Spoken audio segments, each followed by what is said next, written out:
Assalamualaikum warahmatullahi wabarakatuh. Jumpa lagi di Double N TV channel. Kali ini kita masuk di part yang ketiga. Part yang ketiga adalah belajar mengenal bagaimana proses gol itu terjadi. Jadi filosofi futsal atau sepak bola adalah mencetak gol. Nah, mencetak gol ini ada 4 proses yang ada di dalam suatu permainan. Mungkin kita lihat dari faktor intensitasnya yang paling rendah ya. Ini 4 gol ini sudah pasti akan terjadi di permainan futsal. Tapi kita bahas dari yang intensitasnya terendah dulu. Pertama, bunuh diri. Yang kedua, penalti. Yang ketiga, set piece. Yang keempat, open play. Ya, jadi ada 4 ragam atau macam bagaimana gol tercipta dalam suatu permainan. Kembali lagi kita bahas satu persatu dari yang intensitasnya rendah. Tentunya dari keempat ini semuanya pasti terjadi di permainan. Mungkin bisa satu pertandingan atau pertandingan kedua atau pertandingan selanjutnya bisa saja terjadi. Tapi yang intensitas paling rendah adalah gol bunuh diri. Yang pertama, gol bunuh diri. Kenapa gol bunuh diri itu bisa terjadi? Biasanya karena ada human error dalam tim atau komunikasi yang salah dari antar pemain di satu tim. Misalkan kiper dioper oleh pemain tapi kiper gagal kontrol, kesalahan teknik dasar, akhirnya bolanya loss langsung masuk ke gawang. Atau bisa jadi pada saat diserang oleh pemain lawan, ini coba kita pakai pemain lawan. Ya, ada pemain lawan shooting, tapi pemain lawan mau rebut lagi, ini scrimmage mau clearance, mau buang, tapi kipernya mau buang, mentok pemain sendiri, akhirnya kebobolan. Atau bisa jadi pemain lawan shooting, mentok, masuk ke gawang, ada flag di situ. Ya, jadi itu gol bunuh diri. Biasa terjadi di permainan, tapi intensitasnya paling rendah. Kemudian yang kedua, penalti. Nah, penalti ini bisa dilakukan di penalti 1 atau second penalti. Penalti yang pertama apabila pemain lawan itu kita langgar di area circle ini. Di area circle kita bikin pelanggaran, akhirnya dia bisa ambil tendangan penalti. Nah, ini jaraknya 6 meter. Kemudian second penalti. Second penalti diberikan kalau kita melanggar tim lawan itu sebanyak 6 kali atau setelahnya. Jadi 6 kali ke 7, pelanggaran ke 8 dan seterusnya. Itu pemain lawan berhak menendang di second penalti. Nah, itu penalti ya. Itu intensitas terendah kedua. Intensitas yang tinggi nih, mulai tinggi.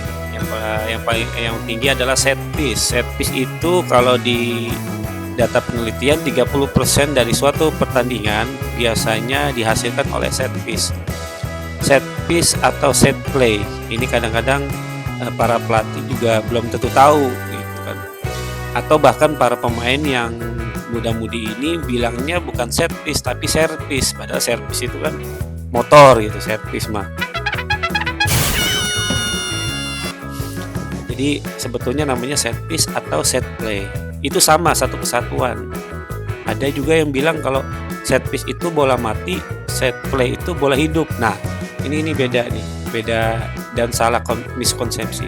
Sebetulnya set piece dan set play itu sama, yaitu memaksimalkan peluang dari bola mati. Apa saja bola mati? Bola mati itu dari pertama yang paling sering terjadinya gol adalah corner kick. Ya, corner di set play biasanya ini seperti ini nih.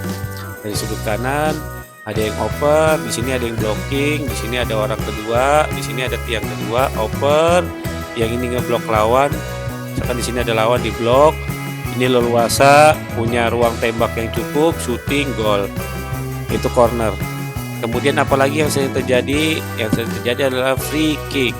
Ya, free kick ini ada pagar betis. Ya, kita coba pagarnya satu lagi deh.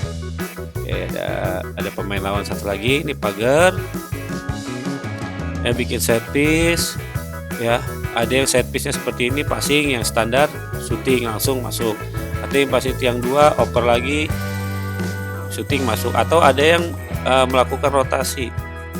Jadi bolanya di sini ini seolah-olah meninggalkan bola, ternyata ini yang passing. Passing ini jadi free, ini bisa shooting langsung ke gawang, gol. Nah, itu free kick. Apalagi set play bisa dari kick in ya. Biasanya yang paling dominan ini adalah oper sedikit ke depan, ini shooting langsung menuju gawang ke gol, atau tiang kedua sini nanti disambut oleh pemain yang ada di tiang 2 lewat blind spot dari tim titik buta. Apalagi bisa dari kick off awal pertandingan nih.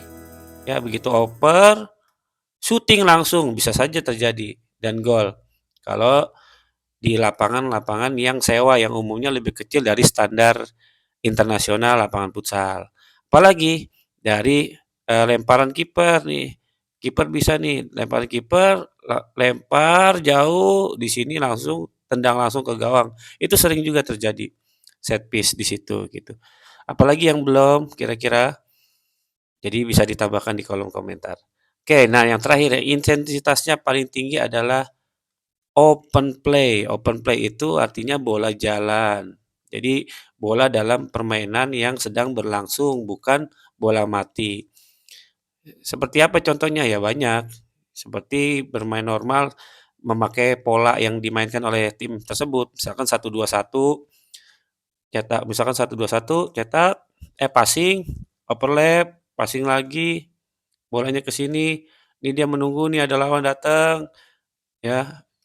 Ini keluar, passing ke sini, dia mau ngerebut tapi di sini kosong, misalkan ini passing lagi, shooting, gol. Nah, itu open play. Bisa dari formasi 1-2-1, di 1-3, 4-0, yang umumnya dilakukan itu ya 5-0, power play dan segala macam. Jadi itu adalah 4 unsur yang harus kita ketahui, bukan hanya sebagai pelatih tapi juga sebagai pemain supaya kita bisa menyusun strategi baik di luar lapangan maupun di dalam lapangan. Semoga belajar bareng futsal bersama Zona Merah ini bermanfaat untuk kita. Sampai jumpa di part-part selanjutnya. See you.